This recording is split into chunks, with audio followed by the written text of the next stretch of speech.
Focus news 24/7 खबर एक नजर। हाँ, फिर तो बल्ले बल्ले हैं उसके। क्या नाटक बना के रखा है शादियों के नाम पर। सौदेबाजियां चल रही और फिर ऐसी बहू से जिससे हम 1 करोड़ दहेज में ले रहे हैं, ऐसी बहू से उम्मीद करते हो कि तुम्हारा पैर दबाएगी, वो डंडे लेकर खड़ी रहेगी। 1 करोड़ दिया है मैंने, ये जिस कार में घूमते हो ना, मेरे बाप की कार है वो। अब ऐसी बहुएं तुम्हारी पैर छुएंगी। तुमने शादी नहीं, सौदा किया है तुमने। तुम लक्ष्मी घर पर नहीं लाए हो, खरीद करके लाए हो। सौदा किया है तुमने। सौदेबाजी जहां होगी उस शादी में सुकून नहीं होता है। इसलिए मैं तो पहले दिन ही निवेदन करूं मेरे भाई बहन, बेटियां सबसे बड़ी दहेज होती हैं। किसी की बेटी तुम्हारे घर आ रही है, साक्षात लक्ष्मी आ रही है, फिर बदले में धन की अपेक्षा नहीं करनी चाहिए। ये जो दहेज के लोभी होते हैं ना, इन लोगों ने बड़ा काम खराब किया। विवाह के समय दूल्हे को राजा कहा जाता है, दूल्हा राजा होता है। हाँ? शब्द भी तो प्रचलित है, दूल्हा राजा। और ध्यान से देखो तो घोड़े पर बैठकर आता है तो राजा जैसा ही लगता है। मुकुट होता है सिर पर, सुंदर पोशाक पहना होता है, तलवार भी होती है, क्या बढ़िया माला और कपड़े पहना होता है। तो ऐसे दुल्हा राजा बने हो तो भैया राजा ही रहना, फिर भिखारी बनकर दहेज मत मांगना। राजा कहा जाता है तो राजा रहो ना, फिर मांगते क्यों हो। कन्या विक्रयणो लोभा दंपत्ति नाम चकलकनम। ये कलिकाल में दाम्पत्य जीवन में भी जहां प्रेम दिखना चाहिए वहां कलह दिखाई देगा, लड़ाई झगड़े होते रहेंगे। और यही हो रहा है। शादी के बाद आजकल के जो नव दंपत्ति हैं, यंग जनरेशन है, पति पत्नी में लड़ाई चलती रहती है, खटपट होता रहता है, इतनी लड़ाइयां होती है।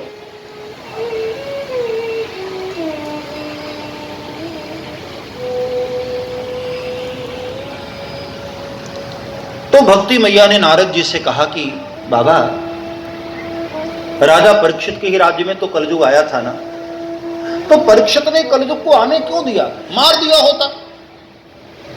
नारद जी हंसने लगे, माता परीक्षित तो संत थे, साधु पुरुष थे बेचारे, और साधुओं का स्वभाव क्या होता है, बुराइयां नहीं देखते हैं, अच्छाइयां देखते हैं। कलयुग लाख बुरा है मैया, लेकिन एक अच्छाई है कलयुग में। क्या? कलयुग केवल नाम,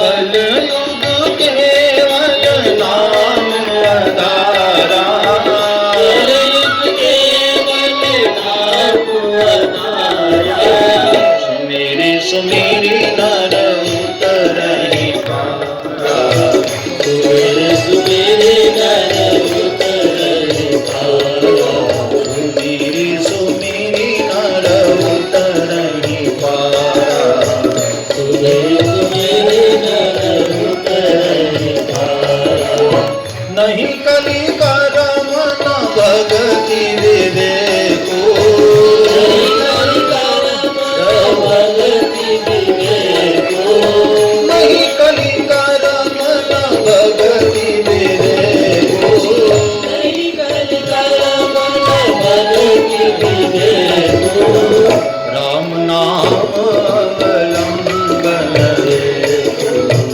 राम नाम अवलंबन रे, राम नाम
कलिकाल का नाम जपा भव सागर पार हो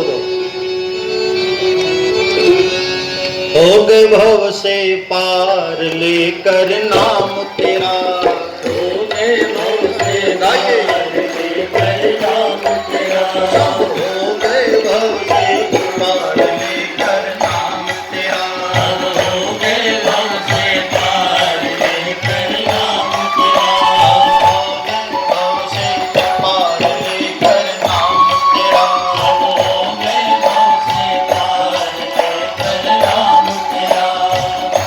ऐसे नहीं, तालियां बजाते हुए भाव से।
रामायण में नलनी बंदर थे, हे नलनी जाति के बानर, हे नलनी जाति के बानर, हे नलनी जाति के बानर, हे नलनी जाति के बानर, राम नाम लिख दिया सिरावर, राम नाम लिख दिया सिरावर, राम नाम लिख दिया सिरावर, राम नाम लिख दिया सिरावर, राम नाम लिख दिया सिरावर, राम नाम लिख दिया सिरावर।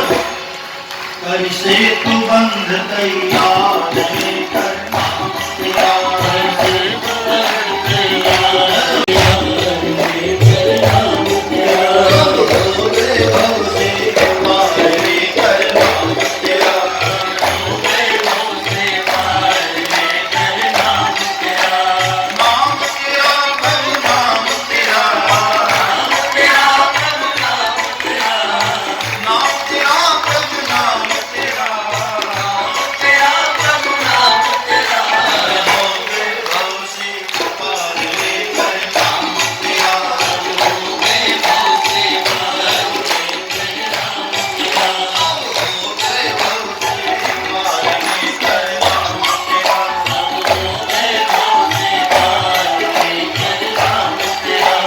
बड़ी सभा में जुगल दुआरी, गिरधर नाम पुकारी, बड़ी सभा में जुगल दुआरी, बड़ी सभा में जुगल दुआरी, गोविंद गिरधर नाम पुकारी, गोविंद गिरधर नाम पुकारी, बढ़ गयो तीर अपार लेकर नाम तेरा, बढ़ गयो तीर अपार लेकर नाम तेरा, नाम तेरा कर नाम तेरा, नाम तेरा कर नाम तेरा, नाम तेरा कर नाम तेरा, नाम तेरा कर नाम तेरा, नाम तेरा कर नाम तेरा, नाम तेरा कर नाम तेरा, नाम तेरा कर नाम तेरा, नाम तेरा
कई लोग बुरे में भी अच्छाइयां ढूंढा करते हैं। जैसे मधुमक्खी है ना, वो किसी भी फूल पर बैठती है, शहद लेती है, रस लेती है और चल देती है, गंदगी की ओर नहीं जाती। और अपने घरों में जो मक्खियां होती हैं, आप कितना भी बढ़िया सेंट छिड़क लो, परफ्यूम छिड़क लो, वहां नहीं बैठेगी। कहीं शरीर में आपकी गंदगी है, थोड़ा बहुत भी वहीं चिपक जाती है जाकर। समाज में कई लोग इस मक्खी की तरह होते हैं। आपके भीतर लाख अच्छाई है, उधर उनका ध्यान नहीं जाएगा। एक बुराई दिखाई पड़ी, बस उसको ही पकड़ लेते हैं। अरे यार, इसके अंदर तो ये बुराई है, उनका ध्यान वही जाता है। अरे अच्छाइयां देखो साहब, किसी में क्या बुराइयां देखते हैं। मैं अक्सर कहा करता हूं, एक बार एक संत गंगा स्नान करके बाहर निकले तो एक दुष्ट आदमी ने वो संत महापुरुष के ऊपर थूक दिया। महात्मा ने कहा कोई बात नहीं बेटे, फिर से गंगा स्नान कर लिए। बाहर आए तो आदमी वहीं खड़ा था, फिर से थूक दिया। महात्मा ने कहा कोई बात नहीं, फिर से चले गए गंगा स्नान करने। वो बार बार नहा कराते और दुष्ट आदमी बार बार महात्मा के ऊपर थूक देता और बार बार थूक रहा था, बार बार थूक रहा था। महात्मा कुछ बोलते नहीं थे, फिर से गंगा जी स्नान कर लेते थे। आखिर में उस आदमी को शर्म आई। बड़ी देर के बाद उस आदमी ने महात्मा के सामने हाथ जोड़कर कहा बाबा, मान गया मैं आपको, मैं इतनी बार आपके ऊपर थूके जा रहा हूं और आप हैं कि गुस्सा ही नहीं कर रहे। महात्मा ने कहा भैया, मैं तो उल्टे तुझे धन्यवाद देता हूं, आज तूने मेरे ऊपर बहुत कृपा की। पता है, रोज एक बार स्नान करता था और चला जाता था, आज तेरी कृपा के कारण पता है 108 बार गंगा स्नान करने का मुझे सौभाग्य प्राप्त हुआ है। तेरे कारण तूने मुझे बार बार थूका ना, इसलिए मैं गंगा स्नान किया। ये होते हैं साधु लोग, थूकने वाले को भी धन्यवाद दिया कि तेरे कारण मैं 108 बार गंगा स्नान किया। बुराइयों में भी मेरे भाई बहन कोई न कोई अच्छाइयां तो होती ही है। आपके भीतर लाख बुराई है, कोई न कोई अच्छाई होगी। और किसी बहुत बड़े अच्छाई के भंडार वाले के पास कोई न कोई एक बुराई जरूर होती है। इसलिए अच्छाइयां देखो, बुराइयों को क्या देखते हो। संत जन अच्छाइयां देखो। पारस गुण अवगुण नहीं चितवत। पारस जो होता है वो किसी का अवगुण नहीं देखता। कोई भी लोहा उसके सामने चला जाए सोना बना देता है।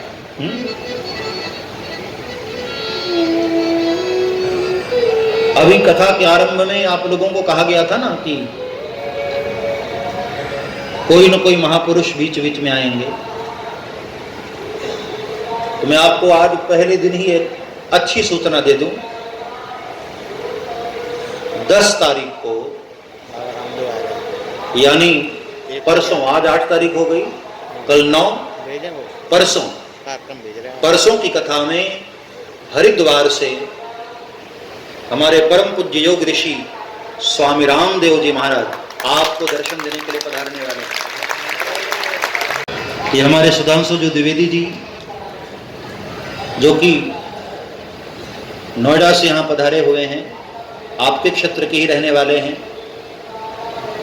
और उनके ही जीजाजी गुड्डू भैया अम्बरीश जी शर्मा, इन दोनों लोगों के प्रेम के कारण, इनकी श्रद्धा के कारण स्वामी रामदेव जी महाराज ने अपने आने की स्वीकृति दे दी है।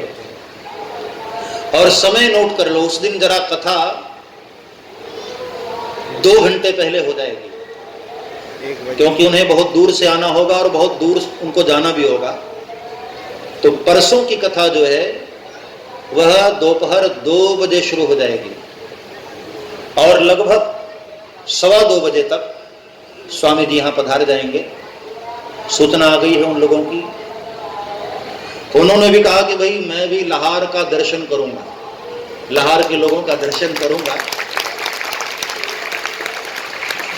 जिन्होंने अपने योग बल से पूरी दुनिया में भारतवर्ष का नाम गौरव किया, गौरव बढ़ाया, भारतवर्ष का नाम ऊंचा किया, जिन्होंने आयुर्वेद की जन जन में प्रतिष्ठा की। पहले विदेशी कंपनियां कहां आयुर्वेदिक कोलगेट निकालती थी, हाँ? जब से स्वामी रामदेव जी महाराज ने क्रांति किया, आज हर कोई आयुर्वेद आयुर्वेद चिल्ला रहा है, हर कोई वैदिक सभ्यता की ओर जा रहा है। तो ऐसे महापुरुष ने बहुत बड़ा कार्य किया है। मैं आज इसलिए पहले बता दे रहा हूं, कई लोग बीच में जा रहे हैं ना, तो उनको पता रहे कि परसों की कथा में ऐसे महापुरुष जिनको हम लोग टीवी पर ही देखा करते हैं, कभी नजदीक से देखने का सौभाग्य नहीं मिला, ऐसे हमारे परम पूज्य स्वामी रामदेव जी महाराज परसों यानी 10 तारीख को 2 बजे आप लोग पधार जाइएगा, यहां आ जाइएगा। तो राजा परीक्षित ने कलयुग की अच्छाइयों को देखा और उसको क्षमा कर दिया, उसको मारा नहीं, निग्रह करके छोड़ दिया। नारद जी ने कहा मैया लेकिन तू चिंता न कर, तेरे दोनों बच्चों को मैं जगाऊंगा, अभी जगाता हूं, और यदि मैं जगाने में सफल नहीं रहा मां तो मैं सच कहता हूं, ये जो हाथ में बीड़ा लेकर घूम रहा हूं ना, ये छोड़ दूंगा मैं। मैया ने कहा ठीक है, प्रयास कर लो। पहले तो नारद जी हिला डुला कर जगाए, अरे भाई उठो उठो, दोनों को कोई सुध ही नहीं। वेद पढ़े, वेदांत सुनाया, श्रीमद् भगवत गीता का पाठ तो हजारों बार कर दिया, ज्ञान वैराग्य के ऊपर कोई असर। निकले संतों के आश्रम पर पूछने के लिए, ये